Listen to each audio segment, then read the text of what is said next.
Olá a todos, sou o professor Luiz Henrique, estarei fazendo a mediação da live de hoje, cujo tema é... Faltou os slides, opa. Recursos didáticos de matemática, possibilidades para o ensino remoto. Próximo slide. Próximo. Faço parte do grupo do terceiro ano da GFEM, que é composto pelos professores professora Adalgisa Oliveira, professor Alessandro Marcon, professora Aleteia e o professor Luiz Henrique. Próximo slide. Como será a organização da nossa live hoje? Teremos uma palestra, cuja ministrante é a professora doutora Sheila Denise Guimarães Barbosa, da FAED UFMS. Mediador sou eu, professor Luiz Henrique Casagrande Palhares, e o responsável pelo chat, professor Alessandro Marcon da Silva. Próximo slide, por favor. Vou falar um pouquinho da vida acadêmica da ministrante. Possui graduação em Pedagogia pela Universidade Federal de Mato Grosso do Sul, em 1998, mestrado em Educação pela Universidade Católica Dom Bosco, 2005, doutorado pela Universidade Federal de Mato Grosso do Sul, em 2009. Foi professora da UEMS, Universidade Federal de Mato Grosso do Sul, vinculada ao grupo de pesquisa GED-CNPq, grupo de estudos ligados à docência. Estuda questões ligadas à formação, à prática docente dos anos iniciais do ensino fundamental. Próximo slide.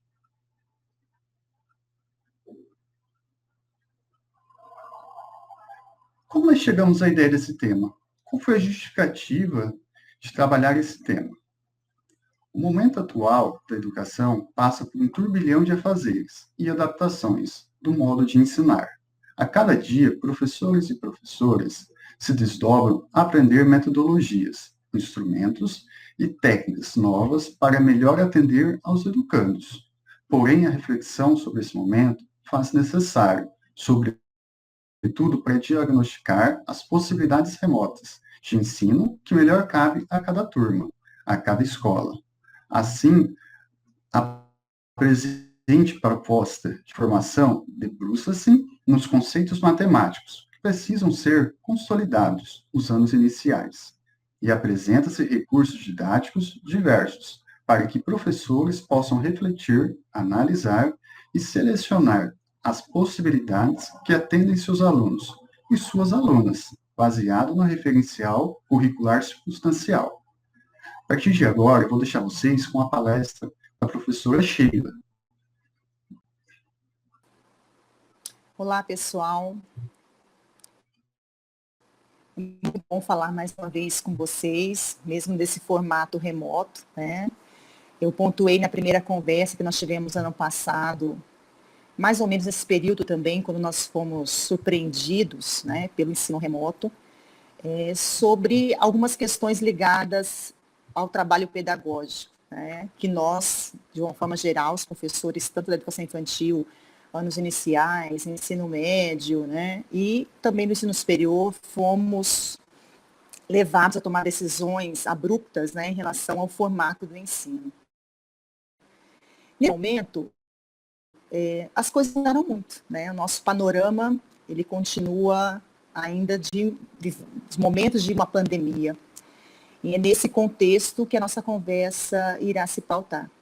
Obrigado, Luiz, pela apresentação, né? E a gente vai iniciar, então, essa conversa agora com os professores, pensando, não trazendo soluções, né? Porque ninguém ainda tem isso traçado, mas pensando em possibilidades, né? Nós temos que cumprir, né, o nosso papel, temos cumprido brilhantemente ao longo dos anos anteriores à pandemia, e na pandemia nós temos redobrado esforços para que a escola chegue, né, na casa das crianças, de alguma forma.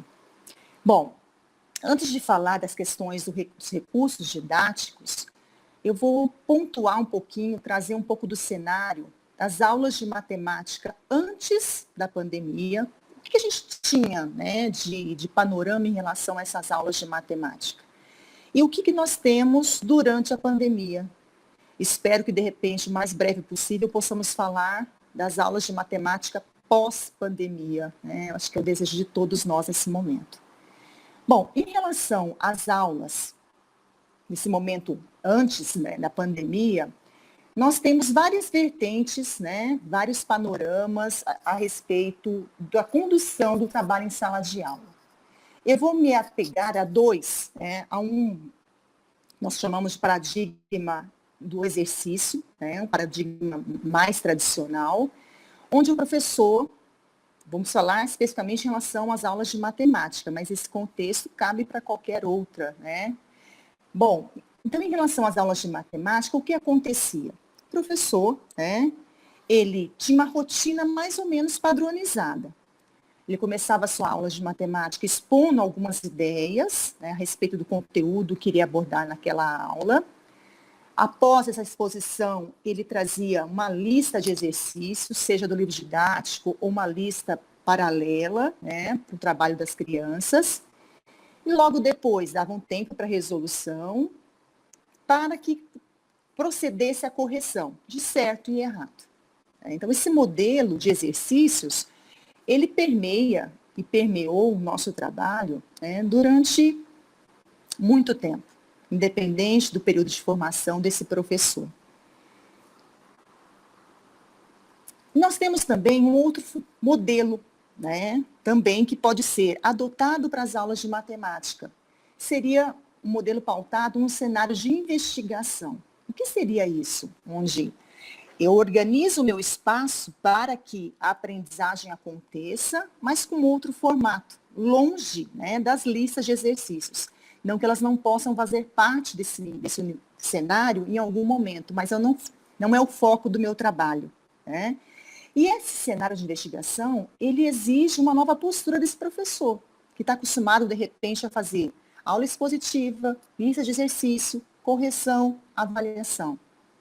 Aula expositiva, lista de exercício, correção e avaliação, né, num ciclo. Então, esse novo formato de cenário de investigação, ele exige que o professor, ele se permita sair desse espaço, dessa zona de conforto, né? E ele vai para uma zona de risco. Por que zona de risco? Porque num espaço de investigação, você tem delineado alguns caminhos, mas a condução, né, o trabalho, a aula, ela tem por característica a participação do aluno. São os alunos que vão conduzir, de certa forma, as discussões realizadas, as perguntas que serão propostas para o professor. Então, a gente sai daquelas zonas de conforto, onde eu tenho o amparo, um material fixo, rígido, cheio de regras, né? E vou para um cenário onde a prática dialógica acontece, né? É esse ponto que a gente vai estar chamando a atenção, que a gente defende, né? Que uma aula de matemática, ela precisa ter conversa, ela precisa... A conversa não significa bagunça, não significa dispersão, mas uma conversa direcionada. Então, esse professor, ele vai propor situações nas quais os alunos irão interagir com as atividades, irão conversar sobre os temas, né? Eles vão buscar desenvolver um pensamento algébrico, geométrico, numérico, por meio de situações propostas pelo professor. Se nós pegarmos a didática da matemática, a didática francesa, nós temos um autor chamado Brousseau. E o Brousseau, quando ele fala de situações didáticas, ele fala em 4 fases. Quais seriam essas? A primeira fase é a fase de ação. A fase de ação seria a fase que o aluno toma conhecimento da situação proposta, do desafio daquela aula, né? Então, ele vai começar... E essa ação não é uma ação somente motora, ela pode ser motora, mas é uma ação cognitiva, né, de pensamento. Então, na fase de ação, ele estará tomando contato com a situação, para que após, na fase de formulação, ele possa criar estratégias de resolução. Nesse momento, gente, o diálogo, a conversa, aquele barulhinho gostoso que a gente está sentindo falta nesse momento, né? Da conversa dos alunos, da interação, é o momento que acontece isso. Você está interagindo o tempo todo com a turma, os alunos estão interagindo entre si, interagindo com o conhecimento. Para que depois dessa fase de formulação, ocorra a fase de validação. Na fase de validação é onde o aluno vai testar essas hipóteses. Dá certo? Não dá? Não deu por quê? Eu acho que está certo. Por que está certo? Então, essas mediações, elas acontecem ao longo de todas as fases, para que, ao final, aconteça a fase de institucionalização. O que seria essa fase de institucionalização? Seria a fase que nós vamos institucionalizar, trazer o conhecimento sistematizado, acumulado, né, o conceito, podemos dizer assim. E muitas vezes, no cenário tradicional, que é o primeiro cenário que eu trouxe, nós iniciamos pelo conceito. Né? Eu vou trabalhar uma aula sobre adição. O que eu faço? Eu trago um conceito da adição. O que é adição? E defino. Para que em seguida venham os exercícios. Nesse formato de cenário de investigação, a fase de institucionalização é a última fase. Né? Depois que o aluno vivenciou, ele criou hipóteses, ele testou as hipóteses, ele, por intermédio do professor, e cabe ao professor neste momento, essa fase de institucionalizar. Né? Então, nós estamos falando de um cenário que não é novo, né? Um cenário de investigação, uma proposta que não é nova, mas também que não é recorrente, mesmo no ensino antes pandemia. Né? Então, esses dois formatos, esses dois paradigmas, eles convivem, inclusive convivem com outros. A gente está fazendo esses dois, né? Um paradigma tradicional e um paradigma pautado num diálogo. O que nós temos também, né? Qual seria o ambiente propício para que isso acontecesse? Como eu posso pensar num cenário de investigação? Como eu devo organizar as minhas aulas para que esse diálogo aconteça? Né? Nós temos um autor chamado, é um nome bem complicadinho, né? Vou ler bem devagar. Scopes-Mose, né? Esse professor, ele traz a discussão, ele que organiza a questão da prática dialógica, né? Que muitos pesquisadores brasileiros se baseiam nesse autor, Scopes-Mose, né? Para discutir a questão da prática dialógica. Nós temos uma pesquisadora, que eu gosto muito dos escritos, né? A professora Adair Mendes Nakarato, que ela tem um trabalho voltado para os anos iniciais, né? E atualmente as discussões, mesmo nesse momento remoto, né, que a gente está vivenciando desde o ano passado, é importante a gente estar pontuando isso constantemente, né? A defesa por uma prática dialógica, ela precisa ser estabelecida, né? Eu preciso defender que um contexto, né? Nós sabemos que é um contexto emergencial, mas que a prática dialógica deve permear o meu trabalho de professor, né? Então, esse ambiente, para que aconteça esse ensino-aprendizagem mediado por cenários de investigação, o diálogo, ele é constante, né? E é importante também destacar que as discussões, elas também se pautam em Paulo Freire. Nós temos vários estudos a esse respeito, nós professores, né? Como nosso patrono da educação, né? A questão do diálogo presente nas aulas, nas discussões, nos nossos trabalhos. Né? E a prática dialógica, ela também faz referência a Paulo Freire. Né? Bom, e nesse ambiente de trabalho, a prática dialógica não é somente entre professor e aluno, né? Entre professor e aluno com os alunos, com outros alunos, com seus pares, os alunos com saberes matemáticos, não, é um diálogo que a gente pensa naquela tríade, né? Professor, aluno e saber. É um diálogo que permeia essa tríade, né? Então, a comunicação, ela se faz presente. E é importante destacar, né, que a comunicação envolve a linguagem. Aí eu vou beber em outro autor, né, Vygotsky. E a linguagem não é somente a oralidade, né? Nós temos a linguagem oral, a linguagem escrita, os gestos, né, que permeiam interações, negociações, significados, que são essenciais para a aprendizagem. Então, quando nós nos dirigimos, né, a esse termo linguagem, é importante a gente abrir o leque, né, que a linguagem ela envolve muito mais que a comunicação oral. Envolve a comunicação escrita, né, envolve os gestos também, né, todo esse movimento presente nesse ambiente para que realmente ocorra uma construção de significados. Então, me pautando nas discussões da professora Daina Carato, também, eu vou estar discutindo um pouco dessa sala de aula, né?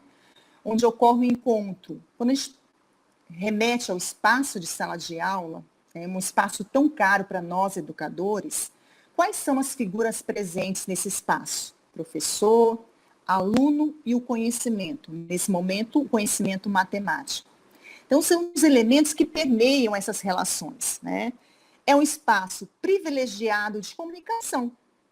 Porém, também é um espaço onde ocorre a ausência de comunicação. É o silenciamento, né? Muitas vezes dos alunos que possuem milhões de dúvidas, mas não perguntam por vergonha, por medo, por N motivos. Então, existe uma comunicação que acaba se tornando explícita, né? E uma comunicação que ela acaba não acontecendo, né? Essa ausência de comunicação. O professor pergunta, o aluno responde, não que no formato tradicional, essa comunicação ela não se faça presente. O formato, né, que é diferente. Quando eu penso no paradigma tradicional, o que acontece? O professor expõe, pergunta, entenderam? Os alunos, às vezes é com receio de dizer não, entendemos. Ah, então tá, agora vem os exercícios e vem aquela lista. E depois o professor, e aí, terminaram? Então o diálogo, a comunicação acontece, né? Mas é uma comunicação muito mais discursiva, perguntas e respostas, né? E como a gente disse, os silenciamentos também acontecem. O professor pergunta, não houve resposta, os alunos perguntam, o professor muitas vezes não responde. Então, nós estamos falando de um universo amplo. É importante a gente dizer que eu não estou falando da minha aula, da sua aula, da aula do colega, de um universo amplo de situações de sala de aula, né? Bom, os alunos que estão presentes nesse espaço de sala de aula, eles têm intencionalidades. Nem sempre essas intenções dos alunos coincidem com as intenções do professor, né? Nós sabemos que muitos dos nossos alunos, muitos ou alguns, né, eles vão para a escola pelo lanche, pela alimentação, pelo contato, pelo social, né? Nem sempre procuram o espaço da escola pela aprendizagem, né? Pelo motivo da aprendizagem, para aprender algum conceito. Outros motivos, né, os levam para esse espaço da sala de aula. Isso, independente desses outros motivos, nós, professores, temos que ter em mente qual o motivo que nos leva para esse espaço, né? É um motivo que deveria permear as nossas relações, é o trabalho, é o ensino, né? É um trabalho pedagógico voltado para o ensino de alguns conceitos, para que o aluno aprenda, né? Que ele adquira novos conhecimentos, né? Bom, é imprescindível que nesse espaço de sala de aula, para apreensão de conceitos, para perceber se o aluno compreendeu ou não o conceito, não basta o registro escrito. Nós estamos defendendo uma prática dialógica, ou seja, o diálogo, a oralidade tem que se fazer presente. Então, eu preciso entender que nas aulas de matemática, por mais que a gente trabalhe com números em alguns momentos, né, com registro, a conversa sobre como você pensou aquela atividade, a estratégia que você adotou, né, para resolver aquela atividade, tem que fazer parte do meu trabalho. Eu preciso interagir o tempo inteiro com os meus alunos, com o conhecimento, né? Então, esse tripé, voltando a repetir essa informação, né? Professor, aluno, saber, ele precisa ser organizado, né? Ele precisa ser mobilizado e atender essa necessidade da defesa de uma oralidade, do diálogo permeando, né? E assumir posturas mais comunicativas em salas de aula abre oportunidades para que os alunos expressem suas ideias, não só matemática, mas também as ideias matemáticas, né? Tendo práticas de escritas mais interessantes. Então, o aluno ele se vê num momento, num espaço onde ele pode se expressar, onde ele pode colocar as suas dúvidas sem medo, sem receio, do tipo de resposta que chegará a esse aluno, né? Quando nós estamos falando desse espaço, dessa defesa, né, por uma prática dialógica no contexto de sala de aula, nós precisamos entender que nós estamos nos pautando, já até mencionei, né, o nome do Vygotsky, né, uma perspectiva histórico-cultural que valoriza o sujeito, né? Então, o desenvolvimento intelectual do sujeito, ele decorre das suas experiências com o aluno e com o aluno, com o outro, né, que nós construímos os nossos conhecimentos. É na interação, né? E a linguagem, lembrando que essa linguagem não é somente oral, né? Também a linguagem escrita, a linguagem gestual. Eu fico muito intrigada, né, quando eu estou nesse universo virtual, dando aula para os meus alunos no Google Meet, né, que é a ferramenta que a gente tem utilizado na universidade, e essa interação não acontece, né? Eu vejo 1 ou 2 alunos que estão acompanhando a minha fala, né? Porque não é um diálogo, é mais um monólogo, né? E eu gosto de olhar as expressões, as dúvidas, a testa enrugada, por que enrugou, por que se mexeu na cadeira. A gente começa a ver os movimentos dos nossos alunos num contexto de sala de aula presencial, e eu tenho sempre esse hábito. Vem cá, por que você está se mexendo tanto? O que está acontecendo? Né? Sorriu por quê? O que eu falei? Então, assim, eu gosto de interagir com o aluno, de saber, de tentar entrar nesse universo cognitivo, né? Que somente olhando a gente não consegue. Eu tenho que provocar situações de comunicação com esse meu aluno, né? E tem até livros que dizem, né? O corpo fala, dizer, os gestos, eles estão me trazendo algumas pistas, e eu, enquanto professora, preciso começar a fazer algumas leituras, que nem sempre são as mais corretas, né? Mas elas me permitem estabelecer algum tipo de diálogo com esse aluno. Então, nós estamos falando, é importante deixar claro, né, que quando nós estamos trazendo a prática dialógica, o nosso referencial teórico se pauta na perspectiva histórico-cultural, né? Lembrando que, nessa perspectiva, o desenvolvimento intelectual do sujeito decorre das suas experiências com o aluno, né? É com o outro, na verdade, experiências com o outro, né? É com o outro que nós construímos o conhecimento, né? É na interação. Uma interação que, nesse momento remota, né, de ensino emergencial remoto, ela está um pouco comprometida, né? As interações que ocorriam no espaço da sala de aula, aquele barulho gostoso, né? Aquela conversa, aquele movimento, aquele entra e sai, aquele levanta, isso faz parte desse processo de interação, né? Que nos é tão caro e tão, nesse momento, bate um saudosismo, inclusive, né? Nós temos nesse momento, né, quando a gente está discutindo uma prática dialógica, a palavra, ela funciona como um meio para centrar ativamente a atenção. É por meio da palavra, pessoal, oi, né? Eu começo, é a palavra que me desperta, que desperta o meu aluno para algumas interações mais pontuais, chama atenção. Gente, ó, atenção aqui, isso é importante, né? Além da palavra, vocês podem perceber do gesto, né? Eu posso conciliar a palavra e gesto, né? Para abstrair, selecionar os traços da situação considerada importante, né? Estabelecer relações com os temas, sintetizá-los. Então, a palavra, nesse momento, né, de prática dialógica, ela é importante para orientar o meu trabalho, para orientar o trabalho desse aluno que está diante de mim, né, dessa sala de aula. Quando a gente fala do aluno, a gente imagina um aluno, né? No espaço da sala de aula, nós sabemos que nós temos 30, 40 alunos, né, ocupando esse mesmo espaço. Então, se pensar matematicamente é ser capaz de analisar, estabelecer relações, generalizar, a palavra é constituidora desse pensamento. Há também que se considerar o processo evolutivo da palavra, né? Como que essa palavra ela é apropriada pelo aluno? Então, nesse momento, pensar matematicamente, quando eu meu desejo, né, quando eu trabalho em sala de aula, é que o meu aluno desenvolva o pensamento matemático. E o que significa isso? Ele tem que ser capaz de analisar, estabelecer relações e generalizar, aplicar aquele conhecimento em outros contextos, né? E a palavra media, ele vai fazer a mediação desse processo. Bom, é inconcebível nesse espaço, né, quando o professor pergunta e os alunos respondem.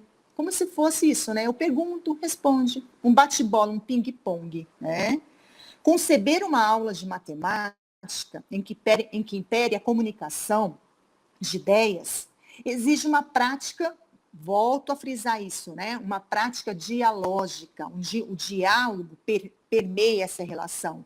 Um processo envolvendo atos de estabelecer contato, perceber, reconhecer, posicionar-se, pensar em voz alta, reformular, desafiar e avaliar. Vejam quantos verbos, né, nós estamos trazendo para uma expressão prática dialógica, né? Então, ela permeia o contato, estabelecer contato com o outro, né? Eu preciso interagir com o outro, eu preciso perceber questões, elementos, ideias, eu preciso reconhecer, eu preciso me posicionar, eu preciso, diante do mundo, me posicionar, né?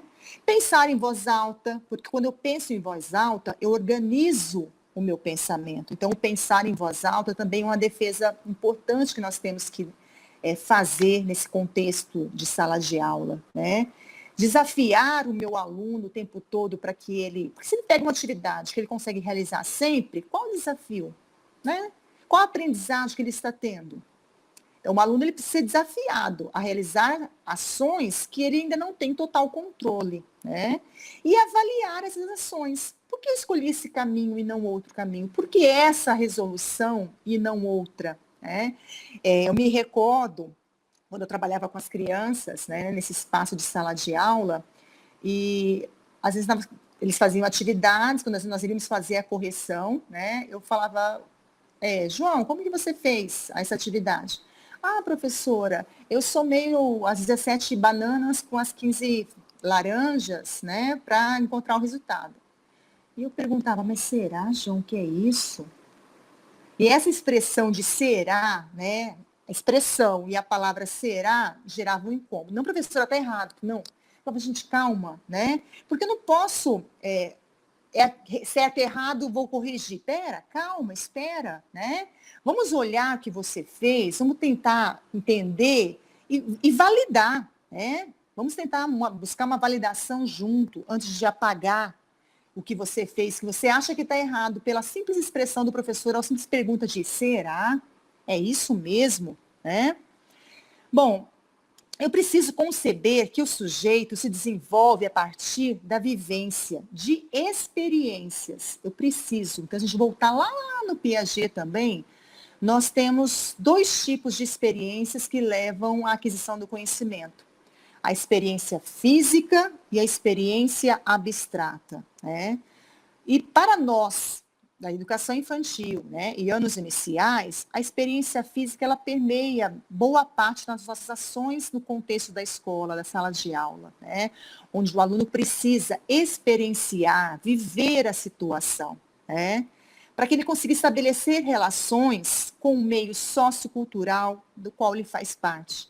Então, uma experiência, ela precisa permear o meu trabalho, né? Não somente a gente voltar para a BNCC atual, né, da educação infantil, ela organiza os campos de experiência, não somente como campus, né, mas eu preciso conceber o que significa experiência, experienciar, o que significa isso, né? Bom, nós então encerramos esse panorama, nós trouxemos 2 panoramas de sala de aula, né?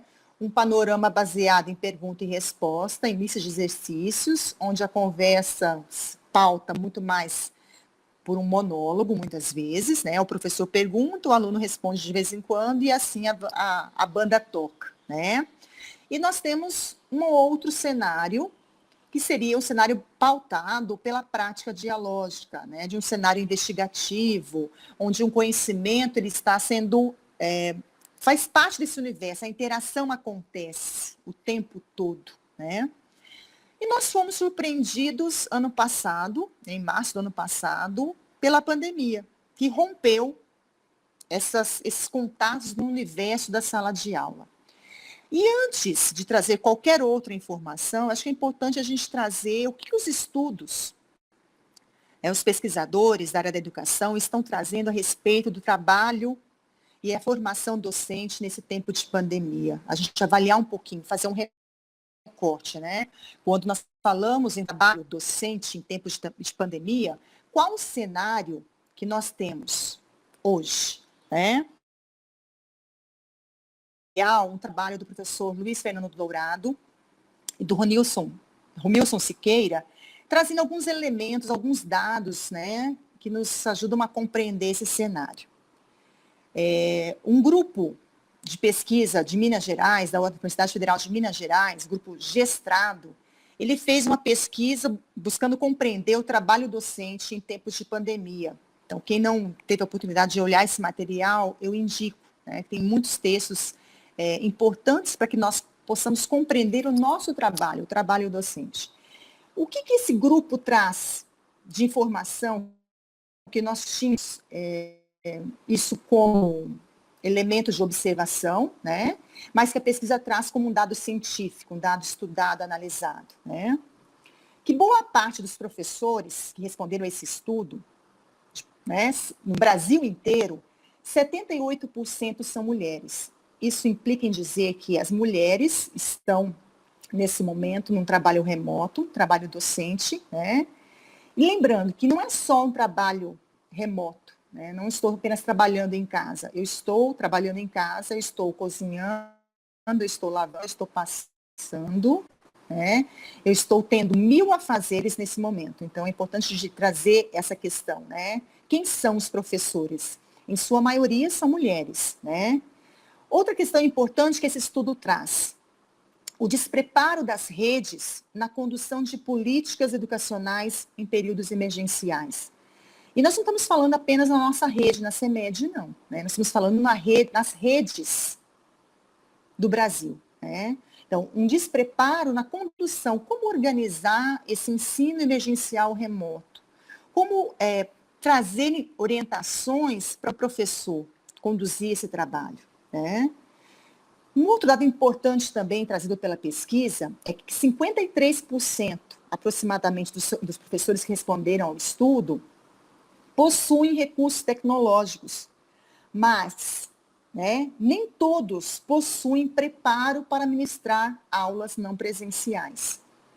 Então, nós fomos colocados abruptamente no universo de aulas não presenciais, né? No ensino remoto emergencial, que é a nomenclatura que a gente tem utilizado ultimamente para se referir a esse momento de pandemia, né? O ensino remoto emergencial. E colocamos todos nós, né? Professores, não fomos preparados para o ensino, muitos de nós, né? Não vamos generalizar, mas muitos de nós não fomos preparados para o ensino não presencial. Quando nós falamos em formação docente, nós pensamos no ensino presencial, onde eu tenho uma interação, onde eu tenho aquela sala de aula, né? Aquele universo de sala de aula ali presente. Uma outra informação também que esse estudo traz, né, do grupo Gestrado, é que 9 a cada 10 professores utilizam o telefone celular para a realização das aulas à distância. Quer dizer, qual é o equipamento que tem sido priorizado por N motivos, ou porque eu tenho só ele, né? Ou porque, no caso, é o que está funcionando nesse momento. Né? Então, 9 a cada 10 professores utilizam o celular. Né? Em seguida, aparece o notebook, sendo usado por 76% dos participantes. Né? 2 a cada 3 participantes possuem internet banda larga. Outros possuem o quê? A rede móvel, né? Eu possuo um pacote de dados, que não é sempre tão potente assim. Outros, 24%, né, utilizam esse plano, né, de dados móveis para ministrar as aulas remotas. E nós estamos falando, gente, dos professores, tá? Nós não estamos falando do aluno, que é uma outra história, né? Nós estamos falando dos professores que estão, de nós, professores que estamos em momento remoto, né? Então, utilizamos, em sua maioria, nós estamos utilizando, né? Temos utilizado o celular, boa parte de nós, para esse trabalho, né? Não temos, nem todos possuem a banda larga, que agiliza, e a banda larga também a gente tem vários níveis, né? Um pacote baixo, um pacote médio, a banda larga, né? Que evita travamentos, nem todos possuem, né? O professor Dourado também traz uma pesquisa do Relatório Brasil de 2020, são dados todos de 2020, né? Em parceria com o DIME, com a Concede, né? E nesse relatório, um outro dado importante, as condições objetivas dos estudantes. Tá, nós falamos dos professores, e os estudantes? 83% dos alunos das redes públicas do Brasil vivem em famílias vulneráveis e recebem até um salário mínimo per capita. Então, não sou eu que estou dizendo isso, né? Não é o Luiz que está colocando essa informação, dados de pesquisa, né? 83% dos nossos alunos da rede pública vivem em famílias vulneráveis, onde o acesso à internet é, sobretudo, via celular, limitado a conteúdos online. Se eu vou assistir um vídeo, acaba com a minha internet em uma sentada, né? Sentei, acabou, tchau, não tenho mais. Acabou meu pacote de dados do mês. 79% dos alunos das redes públicas do Brasil têm acesso à internet, mas 46% acessam apenas por celular. Então, o canal de comunicação também está sendo via celular, né? Quando tem essa comunicação. Outra informação, 43% das redes municipais que adotam o ensino remoto têm optado por usar materiais impressos como parte das estratégias. Então, qual a forma de comunicação com esse aluno? É material impresso. Eu preparo o material, ou eu, professor, ou a rede prepara e distribui o material impresso para a criança. E também temos o uso, o material impresso, ele quase atinge a unanimidade, né, 100%, 95,3%. O WhatsApp é a outra ferramenta super utilizada, né, por 92,5%. Então, as principais estratégias que nós temos verificado nas pesquisas, né, como dados de pesquisa, são os materiais impressos e o WhatsApp. Nós temos também que 53,4% das redes que adotam o ensino remoto têm políticas da rede, né, para monitorar as atividades remotas. Então, mais ou menos a metade, né, das redes, elas possuem uma forma de acompanhamento desse momento remoto. Seja ele, não é especificado o tipo de acompanhamento, né, mas existe um certo monitoramento das atividades. Gente, por que a gente está trazendo essas informações?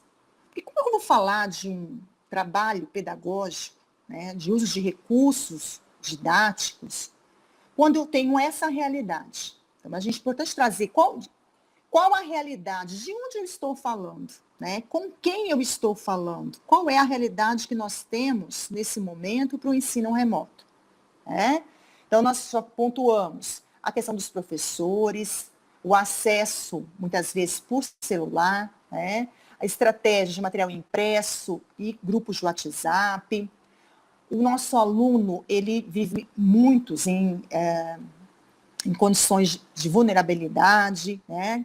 Com acesso restrito à internet, muitas vezes pelo celular, e não celular do aluno. É importante destacar que muitas vezes o celular é do adulto que o acompanha, né? Uma outra informação importante para a gente estar encerrando essa parte dos dados diz respeito ao sentimento e à percepção dos professores em relação a esse período de pandemia. Como os professores, como nós temos nos sentido nesse momento? Então, nós temos professores ansiosos, né? Nós temos professores entediados, cansados, estressados, sobrecarregados e frustrados. Então, as pesquisas têm mostrado isso, né? Que os professores, eles estão se sentindo sobrecarregados nesse momento de pandemia, considerando que boa parte dos professores são mulheres, possuem atividades domésticas também, né, a serem realizadas. Então, existe uma sobrecarga de trabalho, que tem gerado depressão, ansiedade, estresse, né? Então, a gente tem que olhar para esse lado desse professor, quem é o professor que está trabalhando no ensino emergencial remoto, né? Então, é importante se atentar às condições objetivas de vida e trabalho dos professores. Esses trabalhos foram intensificados pela pandemia, né? E agravadas pelas dificuldades de organização, gestão e acompanhamento das atividades pelas redes. A gente também tem que pontuar, né, esses dados das pesquisas que o Luiz Dourado ele nos traz nesse material, sobre o retrato, né, do professor, do trabalho pedagógico em tempos de pandemia. Essas tensões, né, elas são agravadas. A pandemia já traz por si uma certa tensão a esse professor, né? Mas elas são agravadas pelas dificuldades também de organização, né, gestão e acompanhamento nesse momento remoto, né? Como que as redes estão amparando esse professor para esse momento remoto? De que forma tem sido? E a gente fala rede, a gente fala de todo mundo que está na rede, né? Nós falamos dos grupos de formação, nós falamos dos diretores, dos coordenadores, de todos os envolvidos, né? Como que está sendo esse momento? Bom, se nós começarmos a olhar para esses dados, né, e de repente a gente tenha conversado com alguns professores, quando a gente começa a falar desse panorama da pandemia, desse momento remoto, das dificuldades que nós temos enfrentado, o que acontece muitas vezes? Bate aquele desânimo, né? Dá vontade de chorar, dá vontade de desistir, dá vontade de sair correndo e quando acabar tudo você me chama, tá? Eu vou para a toca, né, do coelhinho, e vou ficar lá até acabar a pandemia, né? Porém, nós não podemos fazer isso. O nosso trabalho continua. Ele está sendo sobrecarregado, está gerando 1000 problemas psicológicos, muitas vezes. Precisamos buscar amparo para lidar com esses problemas. E eu vou me amparar agora. Eu falei logo no início da nossa conversa, né? Paulo Freire. Paulo Freire ele traz um verbo, né? Esperançar. É este verbo que eu vou estar discutindo para esse momento, né? Bom, professora, está difícil, né? O aluno não tem internet, o aluno não tem acompanhado, é só material impresso, que a gente sabe muitas vezes, a gente tem visto isso também, né? Que esse material impresso vai e ele volta com letra que não é da criança. Isso ano passado que eu conheci essa criança, né? Esse ano eu nem conheço, nem sei quem é essa criança. Não sei o que ela fala, não sei o tamanho, não sei nada dessa criança, né? O contato que eu tenho está sendo via WhatsApp. Bom, mas é preciso ter esperança. Eu vou ler uma citação de Paulo Freire que eu acho que é bem reveladora para esse momento, né? É preciso ter esperança, mas ter esperança do verbo esperançar. Porque tem gente que tem esperança do verbo esperar. Aí eu vou esperar a pandemia acabar. Vai acabar e vai ter o pós-pandemia. Não dá, né? É esperança do verbo esperar. E esperança do verbo esperar não é esperança, é espera. Esperançar é se levantar, esperançar é ir atrás, esperançar é construir, esperançar é não desistir. Esperançar é levar adiante. Esperançar é juntar-se com os outros para fazer de outro modo. Né? Paulo Freire nos coloca, então, esse verbo esperançar. E nesse momento eu convido, né, todas e todos nesse momento, para conjugar esse verbo esperançar. Né? Eu preciso esperançar não do verbo esperar, né, mas de levantar e ir adiante, de fazer de outro modo. Então nós tínhamos O modo da sala de aula, onde as interações aconteciam, onde a prática dialógica permeava o meu trabalho. E agora? Nesse momento de pandemia, eu tenho celular, eu tenho WhatsApp. E o que eu faço nesse momento? Né? Então, é justamente a partir desse ponto que a gente vai conduzindo, né, para as nossas frases finais, né, dessa conversa, e dizer que, vamos pensar na nossa rede, né? Nós temos um caderno. Este ano a rede está entregando, né? Não vou discutir os problemas, as dificuldades pelo acesso a esse caderno, não é o momento da gente estar fazendo isso, mas enfim, nós temos um caderno organizado pela rede. Esse caderno está chegando até o meu aluno. E aí? O que ele tem? Material impresso. Se a gente pensar numa prática dialógica, na conversa, no diálogo permeando, o material escrito é uma forma, é uma linguagem, a linguagem escrita. E as outras linguagens? Então, o que eu estou propondo nesse momento? Que outro modo de fazer? Né? Vamos pegar a última frase de Paulo Freire, fazer de outro modo. Eu preciso dar vida para esse caderno, né? Porque eu tenho uma atividade que fala de horas, por exemplo, né?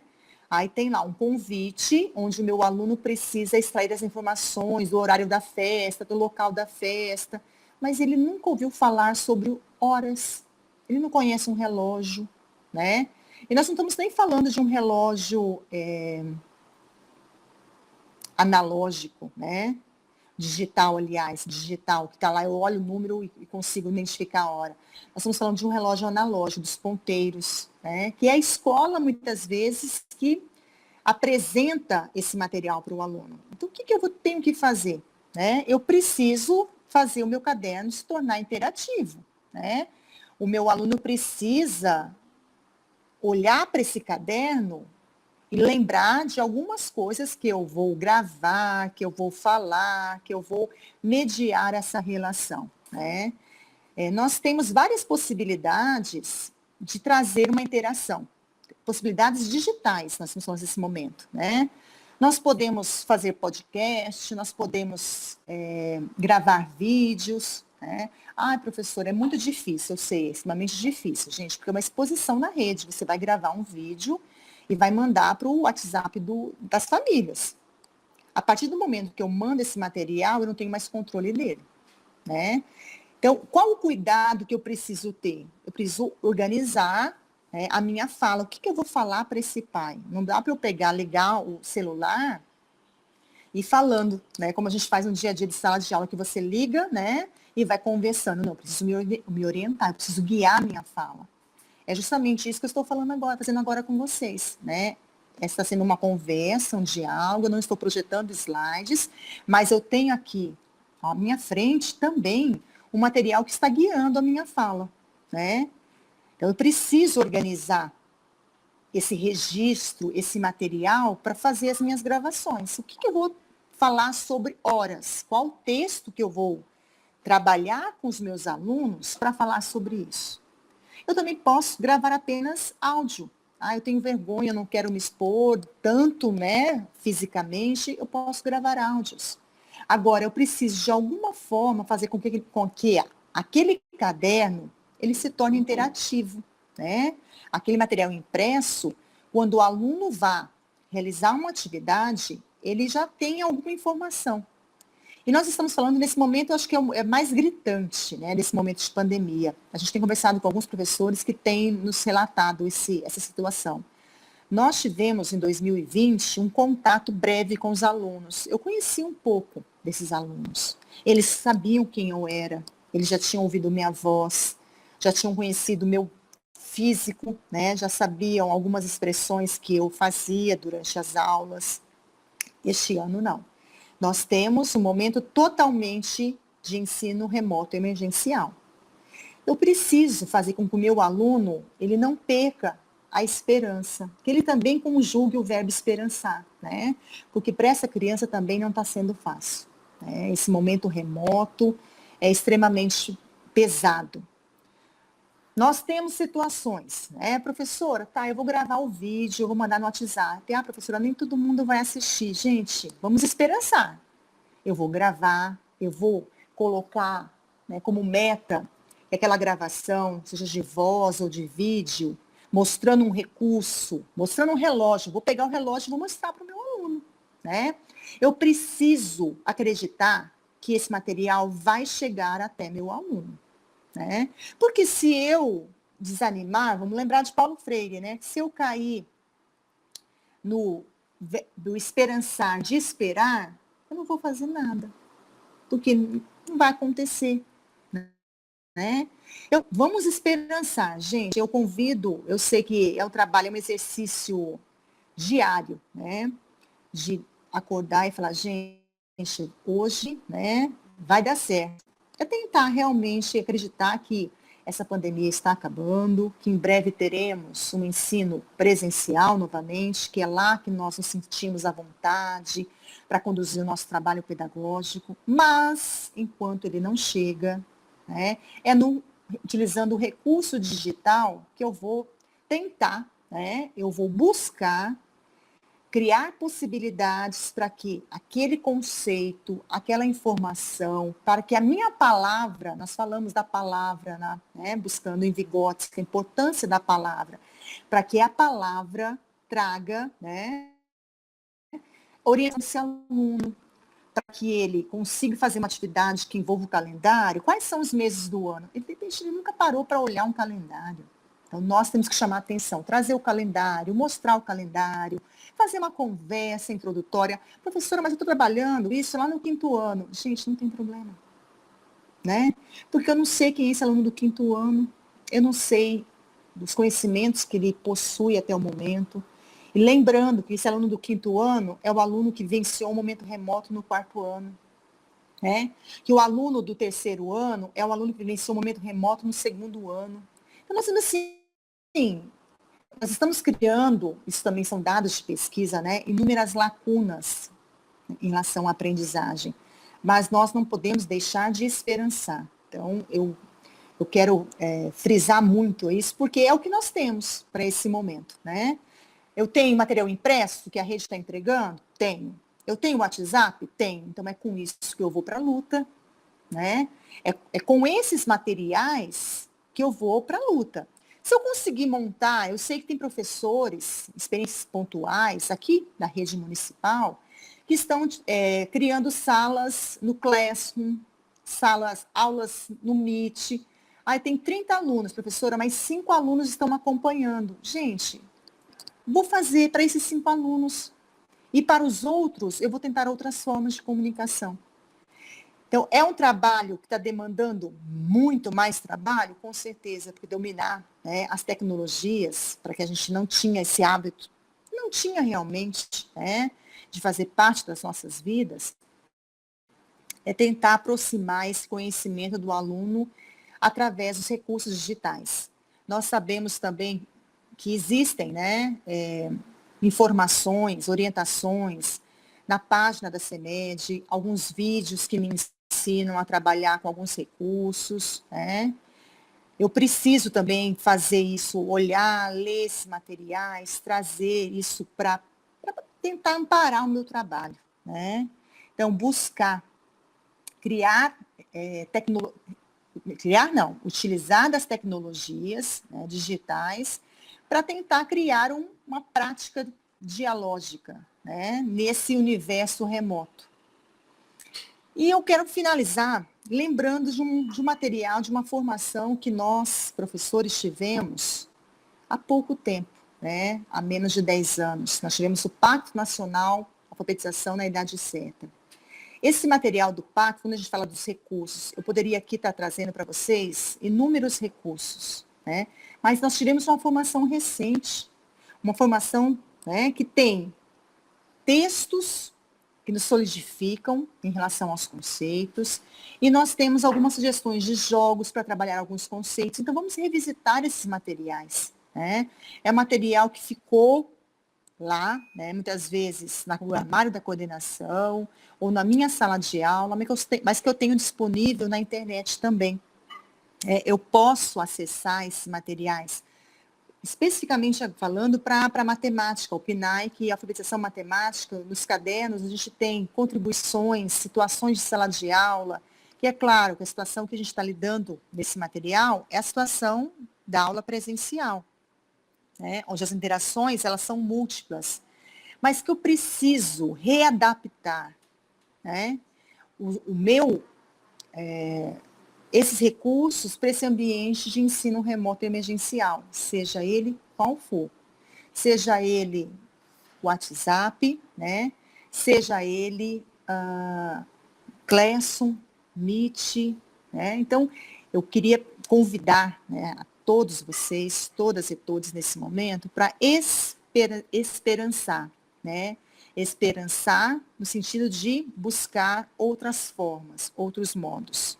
Ai, professora, eu não fiz uso de vídeo, não. Eu tenho muita vergonha. Vamos tentar fazer agora? Que tal, né? Iniciar uma gravação só de áudio, mostrando as imagens, sem que sem que você apareça no vídeo. Né? Então, eu convido todos, né, nesse momento, para que busque uma alternativa, né? Crie a sua. E porque não tem receitas, né? Porque para o meu grupo, de repente, vai funcionar uma forma, a todo momento, a gente coloca isso, né? O intuito dessas conversas, principalmente as que eu tenho participado, não é trazer receitas, né? Porque nem nós temos, mas construir possibilidades, né? Construir caminhos para que o conhecimento matemático chegue para essa criança. Então, eu preciso estimular, ele precisa ouvir minha voz, ele precisa ter contato comigo de alguma forma. E nesse momento, a forma que nós temos é a forma digital. Bom, Luiz, eu encerro aqui, agradecendo mais uma vez a oportunidade de estar falando, né? Eu sei que muitas vezes, quando a gente traz um título, né, para uma live, a expectativa é uma, né? Então, o professor leu lá, recursos didáticos, uau! A professora vai trazer a caixa da matemática, né? Todos os recursos lá presentes. Porém, não adianta só isso, né? Eu acho que a gente precisa fazer um trabalho teórico, né? De discussão, de elementos, para que o professor crie também possibilidades de uso, né? Porque a gente sabe que os recursos didáticos em relação às aulas de matemática, eles estão disponíveis há muito tempo, né? E muitas vezes nem no ensino presencial nós fazíamos uso. Não vou nem entrar nesse detalhe agora, né? Porque nós temos também estudos que mostram essas questões, né? Que como os recursos didáticos chegavam para os alunos no ensino presencial. A gente sabe que muitas vezes não chegava, né? Mas, contudo, todavia, entretanto, né, Luiz, nós temos um ensino remoto. Um cenário é esse. O que nós temos para hoje? O ensino remoto. E eu preciso organizar o meu trabalho pensando nesse ensino remoto, em formas de aproximar aquele material impresso, aquele caderno que vocês, do grupo, né, têm organizado para distribuir para a rede. Então, eu preciso trabalhar com ele, e lembrando também, né, Luiz, acho que é uma coisa importante, eu não preciso focar o meu trabalho ou restringir, acho que essa é a palavra, o meu trabalho, somente a esse material, né? As orientações que eu tenho ouvido de vários professores é que existe essa liberdade também. O material é um guia, né? É onde estarei orientando o meu trabalho, mas eu não Seria um preciso... ponto de partida. Ponto de partida. É um guia, né? É um ponto de partida, mas eu não posso e não devo ficar, né, restringir o meu trabalho ao caderno. Então, às vezes eu brinco, né, com a Lê, quando a gente está conversando, eu falo, Alessandro, se eu fosse aluno e pegasse aquele caderno, eu ia fazer em 2 dias, né? Mas não é assim que é para funcionar, né? Então, o professor precisa organizar como distribuir as atividades ao longo daquele período, que outras atividades complementares, e aí, quando a gente fala em atividades complementares, não só somente escritas, volto a dizer, né? A linguagem escrita, ela é importante, mas eu posso fazer a matemática pedindo para a criança brincar, contando as pedrinhas, os carrinhos, contagem, né? Então, eu preciso criar possibilidades, e as crianças lembram disso, né? Quando a gente traz esse desafio de trazer também para outros contextos que não sejam o contexto do material impresso, eles buscam. Então, eu preciso, né, conciliar o material impresso, claro, ele tem que ser realizado, né, ele precisa ser resolvido pela criança, a gente também não pode garantir, mas a gente tem que acreditar, né? Então, vamos esperançar que esse caderno vai chegar lá, na casa dessa criança, que ela vai ter, né, esse contato com esse material, que a criança conseguirá ouvir as minhas gravações, seja elas de áudio ou de vídeo, né? Nós temos também algumas indicações que eu fiz com o grupo a formação, a preparação de alguns materiais impressos, de encartes, né, de jogos também para serem entregues nos próximos cadernos, para que esse material se aproxime, né, e que a gente acredite que a gente possa fazer algo nesse cenário. O cenário não é promissor, a gente sabe disso, né, mas, como eu disse, se a gente sentar e olhar para o cenário, a gente só vai chorar. Né? A gente vai chorar e vai se escabelar e vai sair correndo, não vai querer, porque está difícil. Ninguém aqui está querendo dizer que está fácil, né, Luiz? Porque não está fácil para ninguém. Para vocês que estão na formação, isso está muito difícil. Para nós que estamos aqui também contribuindo com as formações, não é essa formação que eu gosto, né? Não é esse modelo, esse fato. Mas essa conversa, acho que ela é importante para dizer para o professor, né, que está aí do outro lado, que ele não está sozinho, né? Que as angústias são partilhadas por nós, né? Pelo grupo da CEMED, pelos pares que estão também buscando outras rotas alternativas, né? Eu acho que seria isso nesse momento. Tá bom, Luiz? Obrigada. Eu que agradeço, professora Sheila. Então, se você ver, professora Sheila, tem vários trabalhos bacanas na rede municipal. Os professores estão pensando fora da caixinha. O pessoal trabalho mais político, exemplo, como a Rita, que eles gostam de brincar, as crianças, trabalhar as formas geométricas. Então, a gente pode pensar, né, Luiz, a questão assim, eu não tenho bolita, eu não tenho forma geométrica, mas eu tenho um terreiro, eu tenho um quintal na minha casa, né? Eu tenho uma parede, eu tenho uma calçada de cimento, eu tenho um carvão, e a gente tem que recorrer, né? Vamos lembrar de como que o ser humano se apropriou dessa escrita. Rabiscando, né, gente? Ele não tinha papel, né? Tá, professora, por favor. Não, né? A gente tem que começar a pensar em qual a possibilidade que eu tenho. Ele não tem a bolita, mas ele pode catar a pedrinha, né? Ele pode trabalhar com a folha da árvore que está disponível, esses recursos naturais que tem aos montes, o pauzinho. Gente, não é minimizar o trabalho, não. Tá? Eu acho que você tem que deixar bem claro também, né, Luiz? Eu não vou diminuir o meu trabalho propondo o uso desses recursos. Eu vou criar possibilidades. Se eu estivesse na minha sala de aula, eu iria utilizar o material dourado, por exemplo. Né? Mas eu não estou em sala de aula. Para essa criança comprar um material dourado, muitas vezes ela não tem condições.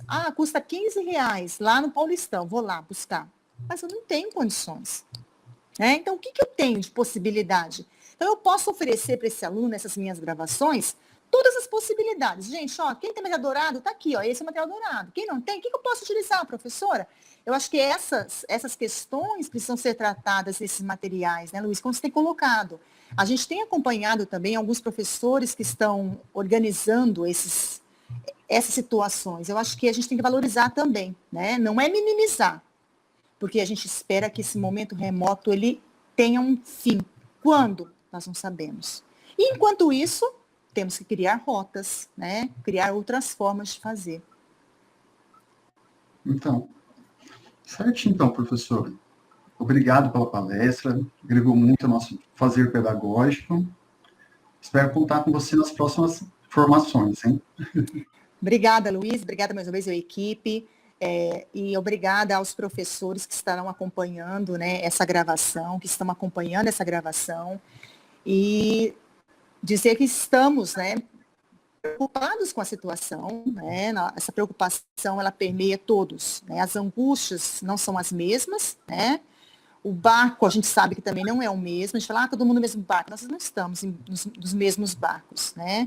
mas nós temos um objetivo, né, que é de tentar criar estratégias, possibilidades, né, e começar a pensar também no momento pós-pandemia, porque isso vai acabar e eu preciso pensar o que eu faço lá depois, porque a escola vai ser aberta, a gente tem que ter isso, né, em mente, a escola retornará, aquele espaço, Uhum. mas os nossos alunos, eles chegarão com 1000 lacunas. Nós também chegaremos diferentes nesse espaço, né? Então, acho que é um trabalho também para os grupos de formação, né? Começar a construir, que a gente viu, né? As redes não têm se organizado também, né, Luiz? Para acompanhar, monitorar esse trabalho. Isso aí não estou dizendo da rede da CEMED, estou falando das redes, de uma forma geral. Por N Uhum. motivos, porque também nós não sabíamos lidar com a situação, né? Mas eu acho que cabe agora começar já a desenhar um pós-pandemia. Para quando, professora? Não sei. Pode ser para o semestre que vem, pode ser para 2022, né? Então, mas o que a gente não pode perder é o verbo esperançar, ter isso como em mente, né? Eu tenho focado isso nas minhas aulas também com os meus alunos, que é um consolo, gente. Eu preciso conjugar o verbo esperançar, não da forma de esperar, né? Mas de tomar iniciativa, de buscar fazer algo diferente, de criar estratégias. Bom, obrigada mais uma vez. Até mais, gente. Nós que agradecemos, doutor. Forte abraço. Obrigada.